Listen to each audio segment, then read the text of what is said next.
Hello, everyone. My name is Paul Pakler, and I'm here on behalf of Fanbase Press doing an interview for an upcoming Kickstarter campaign with Bill Campbell. Before Bill and I say hello, I just want to introduce him. He is the author of myriad books, but such books as Sunshine Patriots, my booty novel, and Pop Culture, Politics, Puns, Pooh Butt from a Liberal Stay-at-Home Dad. He has also co-edited multiple anthologies, including APB, Artists Against Police Brutality, for which he won a Glyph Pioneer Lifetime Achievement Award, and Future Fiction, New Dimensions of International Fantasy and Science Fiction. And today, Bill joins me to talk about his upcoming graphic novel with PM Press, which he has written and is currently in the middle of a very exciting Kickstarter campaign, which I just discussed, The Day the Klan Came to Town. So Bill, thank you so much for giving us your time and joining us today for this discussion. And thank you.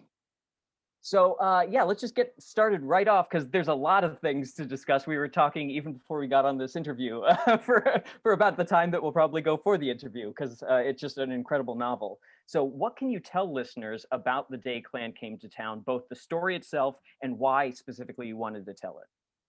Well, this is back, I think Easter 2019. I was just at home back in Pittsburgh at my mom's house for Easter, and my brother and I were just talking about like growing up in Pittsburgh and all the things that they don't teach you about, living there. So, we were talking about the Great Fire in the 1800s when like the entire downtown and South Side like went up in flames. And then we're talking about what was it, Denora, the poison gas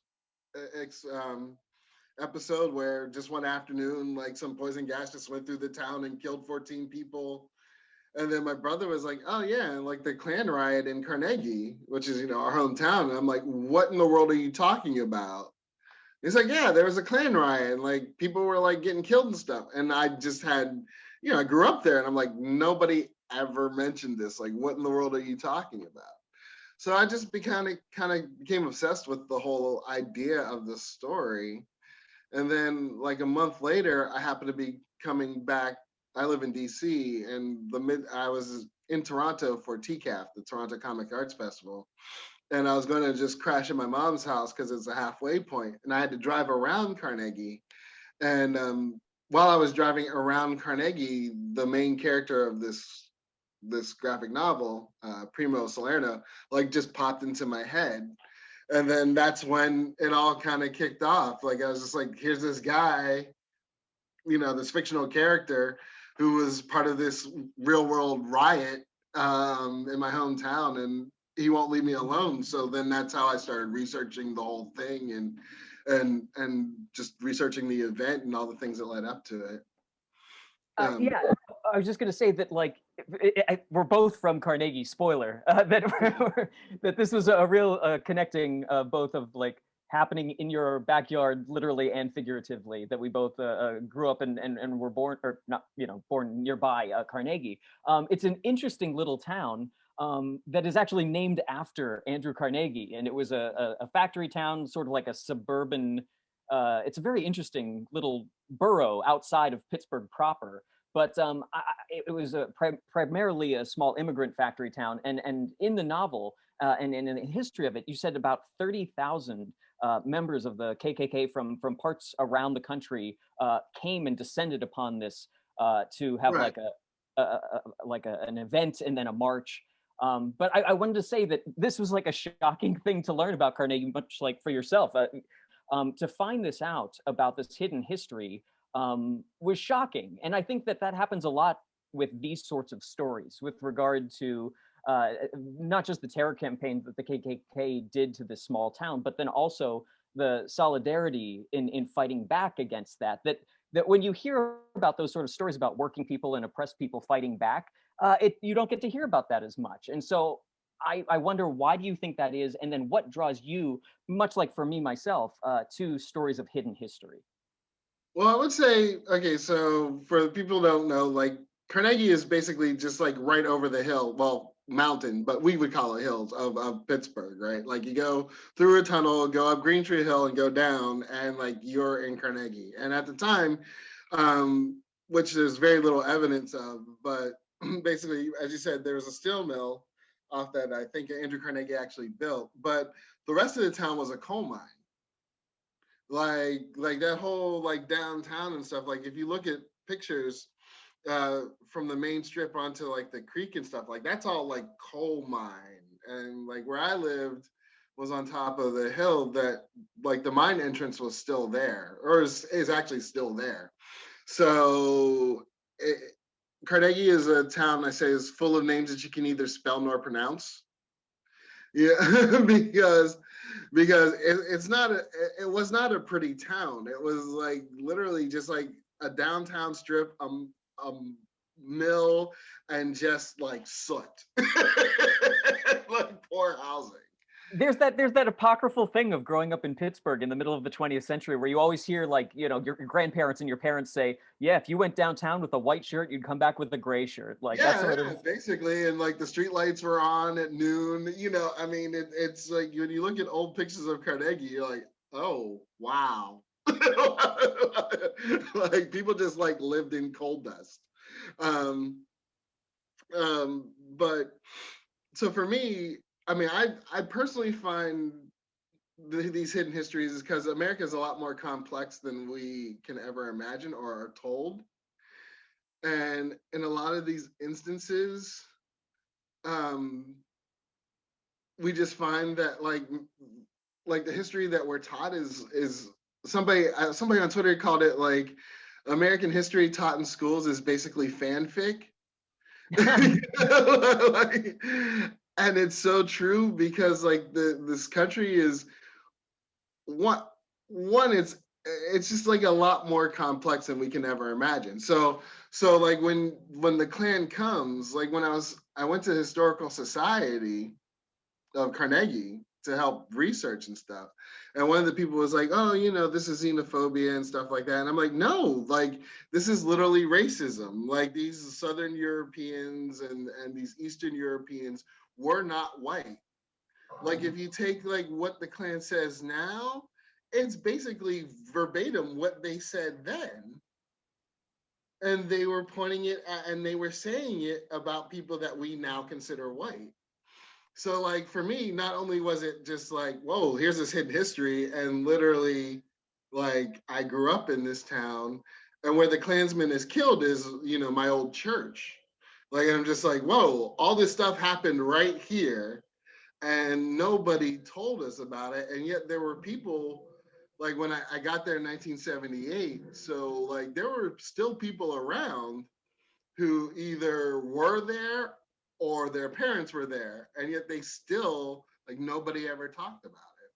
So I yeah. just wanted to explore one, why wouldn't you talk about it, and then figuring out pretty easily why people didn't talk about it, and then just like here's like another example of, you know, we're not always as separated as we think we are. Separated with regard to history or separated with regard to these issues? Well, there's just these issues, right? Like it's kind of interesting because, you know, America, like when we talk about American history, it's like incredibly whitewashed, right? So we find out that, you know, like the West, you know, cowboys weren't white. You know, like, you know, but you like, and then you have to like wrap your head around it. Like every Western I see is just wrong. Like the thousands of Westerns that have been made are just wrong. Or, I mean, we live in a country, right, that like our nation's capital was partially designed by a Black man and wholly built by Black people. That's right. The White House. The White House, the Capitol, all of it. Yeah. And you're just like, it's just like, it's just not the place that you think it is. So like exploring stuff like that is just pretty interesting. And then just trying to show people that, you know, you cling to this thing called whiteness, but you weren't white 100 years ago. I think that's a very interesting point, not just historically and during the course of this conversation, but what you really tease out and really examine throughout the course of the novel, which is what it means to be white. and what it is that reactionary forces in America, embodied by the KKK during this time when they were, the biggest that they ever were. I think what 4 million people across America were like signed up to be in the KKK. Yeah, Something.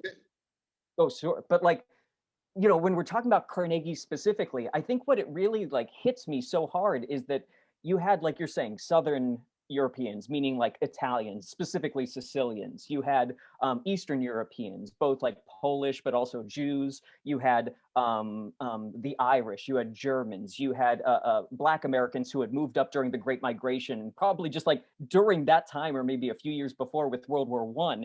And so in Carnegie, at that time, these are working class people. These are immigrants from wherever they're coming from, whether emigration or immigration, and that they are all in the same boat with regard to being exploited and being oppressed for their ethnic or racial what they are, who they are, and that the process of whiteness and creating whiteness. So, we talk about like during Nixon, you had the white ethnics, which meant Italians or Irish becoming white. So that now Carnegie doesn't want to think back to a time when they weren't white. Exactly. And that was it. They don't. Yeah, and it also has to do with class too, because now these people are moving up the hill. We moved up the hill. We moved out to Robinson Township. That like what you have is an instance where when you move into the middle class instead of the working class, there becomes this sort of like kicking the ladder out behind you, whether it's psychologically, whether it's racially, or whether it's politically. I think that this story shows both what it looks like in a best case scenario and what is being pretended ahead. Yeah, I mean, that was sort of the thing. I would say, like, once you're admitted to a club, you don't want to remember when you were never a member, right? So, every blue moon, like one of the old timers, whatever their ethnicity, be like, well, the Klan doesn't like Catholics either. Like, but that was like the only hint that I ever got. Like ever, like that's it. So it just kind of, I mean, when you talk about moving up the hill, like when we moved to Carnegie, we lived up on the hill, which we weren't supposed to do, right? We were either supposed to live in Arch Street or in the towers. Mm-hmm. Like, so it was not fun living up on the hill. And then my mom and my stepdad got even worse. They built a house further up the hill.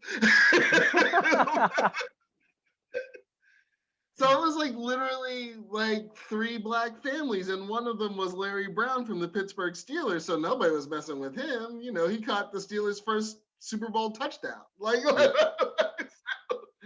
so it was just like, and all of it just stems from, like, it'd be kind of interesting to think about, especially in Pittsburgh, because, I mean, I don't know, probably the majority of white people in Pittsburgh wouldn't have been white. Like, so what happens if that embracing of whiteness never happened? Mm-hmm. But at the same time, they were paid off, right? With the GI Bill and all those like post-war programs that were only for white people, like they got paid off. Yep. The New Deal had to win over Dixiecrats, and so there were certain people that were excluded from like the Federal Housing Act or anything like that. Right. So it's just kind of like this interesting thing was like, yeah, they decided to embrace whiteness, but they also got they were remunerated for it. So it's just like, hey, if you embrace whiteness, this is what you can have, and we'll just keep those other people away from you. Yeah. So then because Arch Street was an Italian neighborhood. Oh, was it really? Yeah. I did not know that. Okay. Yeah, there was I forget the name of the store, but yeah, there was this little Sicilian store like right there on the corner. Forever. It was an Italian neighborhood before all that New Deal stuff came through. Right. That Bill stuff, and people got to move up on the hill. Right. On that point, I think I want to jump ahead to one of my questions about. So there were like moments and parallels throughout the novel And then maybe to give it a bit more context, that there's the way that you structure this story to me is incredibly appealing. You know, I think that in America, Hollywood, the way that we conceive of stories under capitalism is one where it is you have a hero. You have, or the way that we look at history, the whitewashing of history is usually great man theory of history, which is you look at the president and that is how history happens. You look at Ben Franklin and that's how ideas happen. When really it's a question of movements, of working people advancing the productive forces influencing ideas in culture as it changes over time and things like that. And what you do with the day the Klan came to town is you do have that tension of you have a main character, Primo, but then at the same time you have, I would say, probably about a dozen other people that you could say are almost main characters. And the way that you use that to look at all of their different perspectives around the struggles in their lives, but then also the commonalities that they have with each other is very interesting. Specifically, Primo and then Freeman, who is a Black American who moved up from I think Alabama. Is that right? Yeah. Yeah. And the way that throughout the novel you show that the experiences specifically with like war, where Freeman talks about how his family members had fought in different American wars over time, and then also the backstory of Primo in Sicily working in and fighting for either the war that consolidated Italy or World War One. I'm sorry, I've just forgotten World which. War One. Is it It's World War World One? War Okay, but But you see in these like imperialist campaigns and in the oppression that both of them experienced parallels. And again, just to point back to the initial thing of saying, you know, that it doesn't necessarily have a protagonist or main character, but it shows commonalities in struggle and in exploitation in a way that structurally in a novel you don't see very often. And I think that that's really interesting. Is that a conscious choice that you made, and how did you go about doing that? well, I mean, okay, so I'm not a big fan of like hero well, writing heroic tales. Like I often um most of the stuff I just realized this recently, so it wasn't necessarily conscious, but a lot of my things are very collective based. Like it's just about like the town or this group of people and all that other stuff.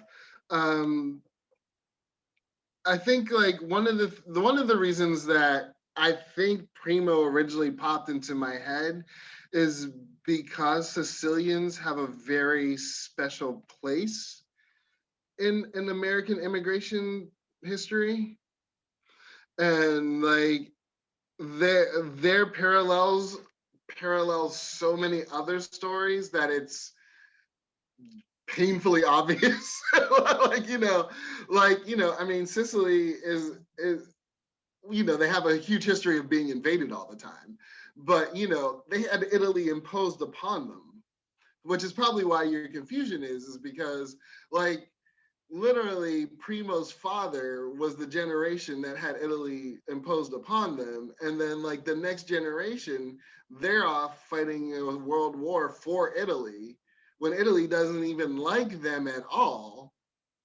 but they're dying for them. Ooh, I wonder who that sounds like, right? And then and then it would just be like just in the and so like Sicilians in the 1890s and a lot of like Latin American immigrants today where you're fleeing political violence and criminal violence and all that stuff. It's like such an easy kind of parallel. And then when they get to America, they're lynched. Mm-hmm. Like they're living in the colored section. They're literally like, you are Black, like so like that was to me pretty interesting. And then there would just be like these weird things in like when you're looking at hidden history, that they're like all these weird kind of parallels automatically, right? So like Primo goes to Louisiana and he's chopping sugar cane, right? But they had they tried to institute the coolie system after slavery ended in the South, So you actually had like Chinese immigrants chopping sugarcane in Louisiana. You know, it was just like all these weird kind of parallels that just kind of accidentally happen, if that makes sense. I mean, it was sort of like Primo's hometown. When I was reading all about Sicily, they're like, oh, this one town, you know, they always make fun of them because they're like the blackest of Sicily because they're so close to, you know, I'm like, while all the Sicilians are made fun of for being black, they're like really made fun of. So I made that the town. And then just in my head, I'm like, well, don't all these towns have like patron saints? And then I was just like looking, I was like, what's their hometown? And they had a Black Madonna. Like their patron saint is the Black Madonna, which is what she appears in the book every once in a while. And you're like, wow, these are just like all these little connections that history kind of makes for you, you know, you know. And especially I think because, you know, in my other life, I'm a publisher and I'm very conscious of like own voices. Since this wasn't my own voice, I was just trying to get like all these different details as right as possible because I knew I was going to miss a bunch of stuff because, you know, I'm not the ethnicity of like all these different people. So in doing that, you just kind of go down the weeds, and then because you're in the weeds, you find common roots, I guess you can say. Yeah, on that point, what was the process like? Because yeah, you do, you know, for voice, as far as voices is concerned, you use like the native language of many different countries and ethnicities, whether it be Yiddish at times, Polish, and many others. But like, what was that like? How far did you go into research? Did you have to go and speak to people who were native speakers in order to get the syntax of what they were doing? What was that like? No, thank God there's this thing called Google.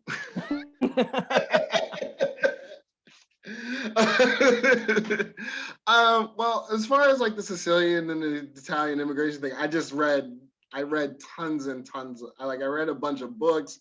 I was on websites all the time. I was just like, as I said, like, you know, you're going to get it wrong because you're just not that. You're not that. So there are all these little subtleties that you could play with if I were Sicilian, that I just kind of have to like try to figure out how can I make it Sicilian enough that it's not offensive, and hopefully I can get a couple of things right, you know, and then ask people who are Sicilian, did I get it right? So one of my friends from Carnegie, he's like, yeah, I think my grandma used to have that Madonna and stuff like that, and you're like, oh, okay, cool. You know? Wow. I mean, you do a good job with some of the Pittsburghese as well. There's some. That was but when it came to that, because one of the points that I wanted to make, right, one of the common complaints about anytime there's like this whole immigration kerfuffle, no matter who it is or whatever, is that they always talk about like, oh, you know, my family, you know, it's different because my family assimilated and they became American. They weren't foreign, you know, all that stuff. You know, and I'm like, well, we all ultimately become watered down Americans. Like, I'm half Jamaican. Nobody knows that. You know, like it's just like that's what happens. But so I really wanted to point out that your grandparents or your great grandparents were foreign as hell, right? So, you know, so I really wanted to like bring that home because one of my friends was like, well, why don't you have translations for everything everybody says? And I'm like, no, I want you to know these people were foreign as hell. So the complaints that you have are the complaints that other people had about them because they didn't understand them. So I want you to see people didn't understand your grandparents either. Yep. Honestly, that even just thinking about it right now really makes me kind of emotional. Just that, you know, I'm half Italian, and most of this centers on characters of Sicilian and Italian descent, and I don't speak Italian, and to be that alienated from history or your own lineage really tells me something about your own journey of being American and being, you know, from the descendant of immigrants of one kind or another, and what that means or what that looks like and what that feels like. So using that as like a tool of alienation where you're not giving subtitles, I thought was a brilliant artistic choice. You know, obviously you're not going to know every language, but to not know the ones that you come from specifically really tells you about whiteness. Yeah, well, I mean, for that, because one of my Italian American friends was like, "What's with all the weird spelling?" And I was like, "Because they're speaking Sicilian." Mm-hmm. Like I was making it a point. Like I did not want Italian in it. I wanted Sicilian in it, because at that time that identity would have been even stronger because they'd just been taken over by Italy. So I wanted to make sure that it was Sicilian. Like I tried to make it as Sicilian as I possibly could. So even some of the things that they say are like specific when I do use English, like it is like specifically Sicilian sayings. Like I was trying to, drill down as hard as possible. So even when they're using idiomatic languages or metaphors or something, those are specifically Sicilian. Right. And Oh, that's what I wanted, was like for them to be like, because some of them, like I kind of wished I like part of them, like I really wanted to do, because like I have some jokes in there in different languages. So like when they're on the boat and he's like, "Oh, you can go to America and come back rich, and you can take your girl and sweep her up in your arms," right? The song that they're singing is a Slovenian song about a guy who comes back home rich and the girl rejects him. So I'm like, I'm having like a fun time because I know what's like in the background, and I kind of wanted to translate that because I'm making fun of the whole idea of going back That's the home. danger. When you've researched something so much, you're like, oh, I'm the only person who gets this joke, Yeah, but I and love that joke. I'm like, yeah, some Slovenian's gonna find this really funny. you know. But yeah, Well, I definitely wanted to like hammer that home. I wanted to ask about, because yeah, especially the moments on the boat and coming across to America, the artwork is very good. And I just wanted to ask you a couple questions about the illustrator and the artist that you worked with, Bijan Kodabende. I'm sorry if I mispronounced it. It's Is all that right. right? It's all right with me because it's not my name, but I'm sure Fair. you just do I'm it. sorry. I'm sorry. What was the creative process like in working with him for this project? Well, Bijan and I go back quite a ways because I've published like a couple of his books, The Little Black Fish and The Little Red Fish with Rosarium, which is my company. Um, when I thought of the character Primo, like I thought of him in Bijan's style. And Bijan's a professor at I think I want to say VCU down in Richmond, and so it was exceedingly collaborative because I mean I like him, I genuinely like him, like we're friends, and he's very much a collaborative person. Like he's just like he very much wants your input, and then I want his because I want to defer a lot to the artist, and then he also gets into the weeds too with detail. Like okay, this is 1920s. Like we were like going through like okay, like dresses and like what would he be wearing, and I remember like the sugarcane scene and like he's all dressed up in trousers and stuff. I'm like, really? Because it's like hot as hell, and like why would anybody be doing that? And then he's like, here you go. Here are the pictures of sugarcane workers in 1920s Louisiana, and they're all dressed like that. Like it was so like Three-piece suit as you're going out into the fields. yeah, well, it's dangerous. I mean, like you get cut a lot, so you would want to be covered up, you know. So it makes sense. It was just like looking at it because if you've ever been in Louisiana in the summer, you're like, I would just be naked. It's that's just hell. Um, so it was like a real pleasure to work with him because it was very much like we're a team, and this is a partnership, and and I went to Carnegie a few times. I think I ended up going there like 3 different times just to like get like all the different buildings, and I mean like we had tons of pictures like we never used. Because I was just like, oh, okay, like the bridge that was there doesn't exist anymore, but there's like this old bridge off to the side that would have been the bridge that was here. So, taking that picture, and I'm like, this is what like this whole area would look like, and this is what the street does. And I'm like, this church is gone, so I don't even, but here's like, looking at like, here's an old picture of this church. And I think these buildings are probably from that time. And, just stuff like that. It was like, it was a lot of fun. Yeah, I would say that like throughout every aspect of the graphic novel is so specific with regard to the research that you can just feel it. It all feels like it's pulsating with reality, and that the history is a living history in a way that through the artwork and the writing, I think you've done an incredible job, and I highly recommend it to anybody who is interested in this sort of history and this sort of a specific story that becomes universal because of how committed it is to the truth of it. Well, thank you. I mean, I really appreciate that. I mean, it was, as I said, it was very interesting, and it was interesting because there's not a lot written about the thing in the first place. So that was kind of interesting because it was sort of like, because people didn't talk. So like we know what the Klan said and like what they did, and we know what public officials did, but we don't really know much about like the town itself. So that was sort of like the interesting like detective part about it. So we had to like go through had to go through like census data to figure out, like who lived there. And like we had to do it because like they wouldn't say specifically who lived there, but they would say like what different languages were spoken in the town.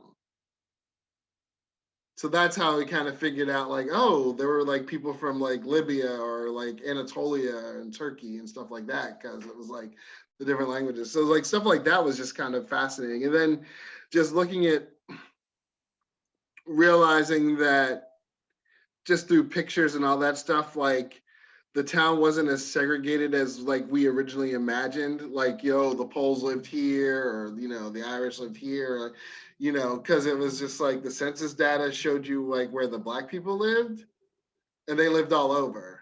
So then, and then like old pictures would show you like, oh, so it was like the working class just had to live together. So like there might be clusters of people, like Irish Town is Irish, but like the German church was there in Irish Town. And then we can also see that like Black kids attended the German Catholic Church. Because like we had I found pictures of it. And you're like, what in the world? It's just like, so it's just sort of like Carnegie was like, and probably tons of rest of America were just like a lot more interesting culturally than they're ever given credit for. Yeah, I both the history that you discovered and how you put it out into this piece of art.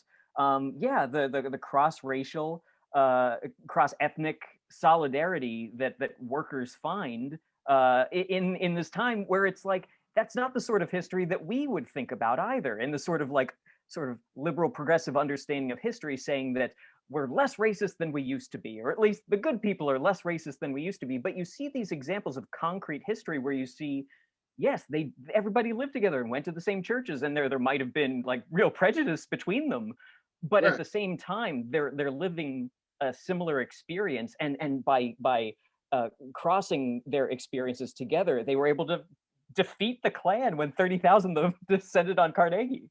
Right. And I mean, even still like that, I mean, because, I mean, race riots did happen with people living in the same neighborhoods. Mm-hmm.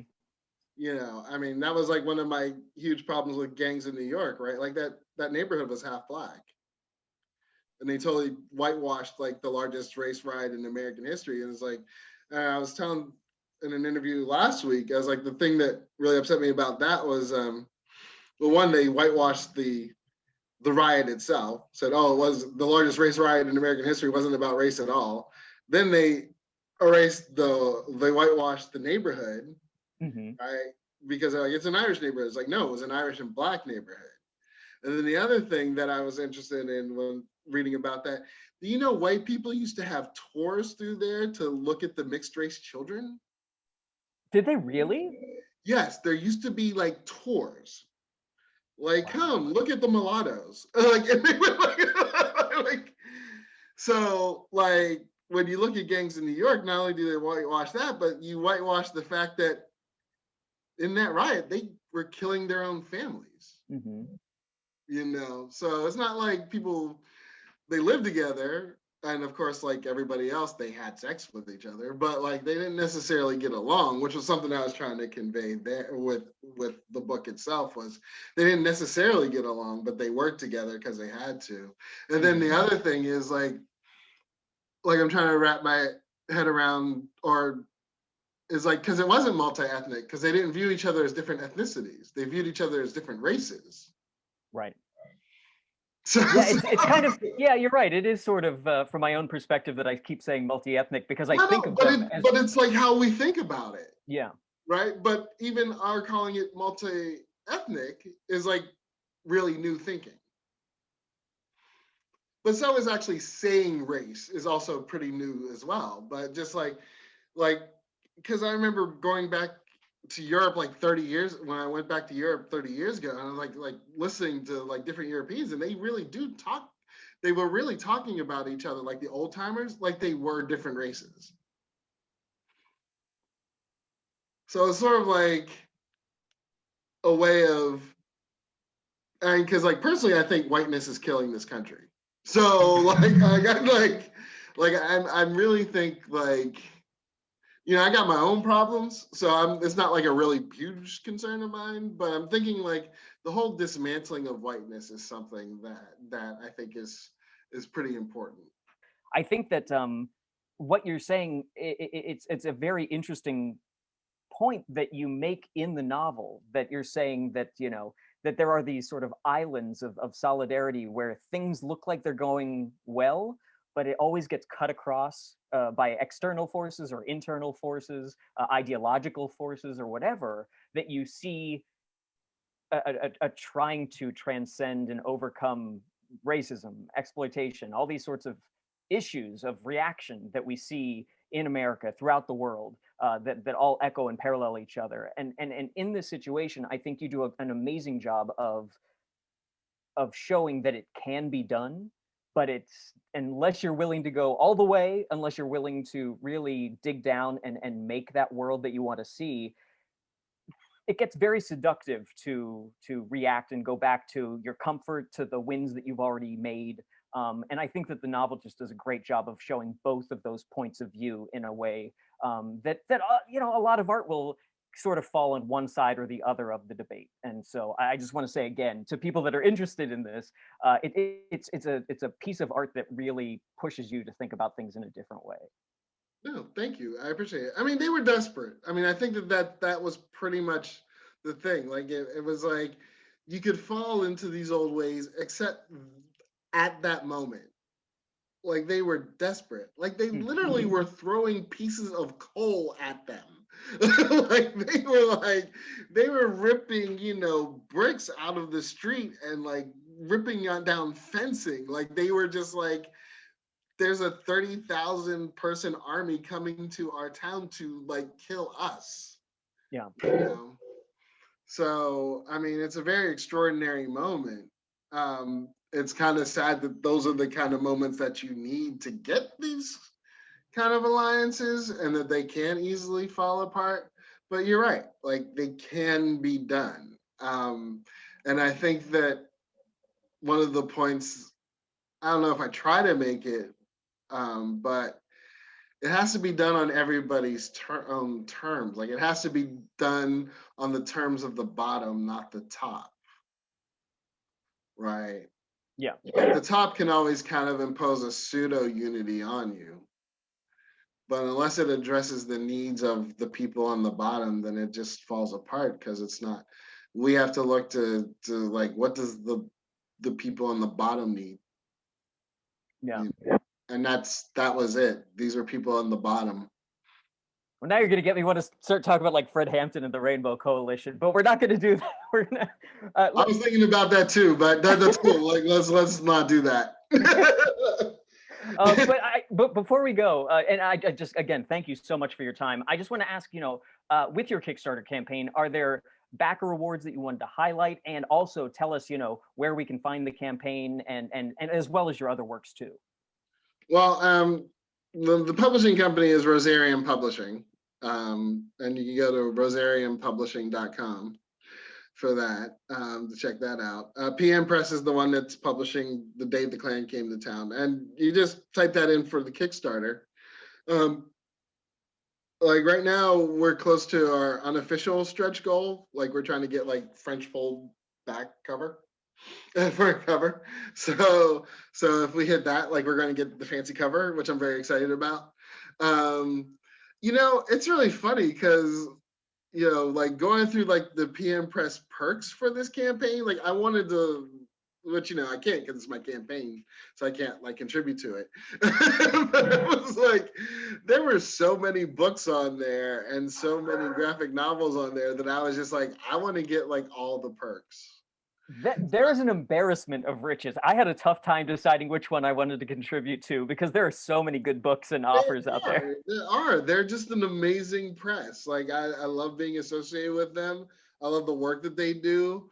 You know, get the book and get like a bunch of the other stuff, whichever one. Like I don't think that you're going to lose. Yeah. You know, like just any perk on there. It's just an absolutely fast. It's yeah, they just do amazing work, and they do work that's definitely more necessary now. You know, yeah, more than ever. Like I think that people need to get like really serious about like where this country is headed and where they want it to go, because it ain't over. yeah, I would agree with you. I think that just like with this story, there's no real endings. It's just Right. a continual process of struggle. Right. But we got from my own jargon. Yes, like we were like on the cliff's edge, and we got to pull back, but the cliff is still there. Mm-hmm. And there's like a whole bunch of people who really just want to. So yeah, the novel is The Day the Klan Came. Oh, no, go ahead. I'm sorry. I was just having some internet issues. I'm sorry about that. No, I was just going to say. I guess. Yeah. So just to wrap up, the Day the Klan Came to Town, check out on Kickstarter its campaign. You will not be in any way let down by any of the rewards. I got one. I'm looking forward to getting the books. I read the novel and it's fantastic. I can't wait to read it again. Bill Campbell, thank you so much for joining us at Fanbase Press. And thank you for having me. I really enjoyed it.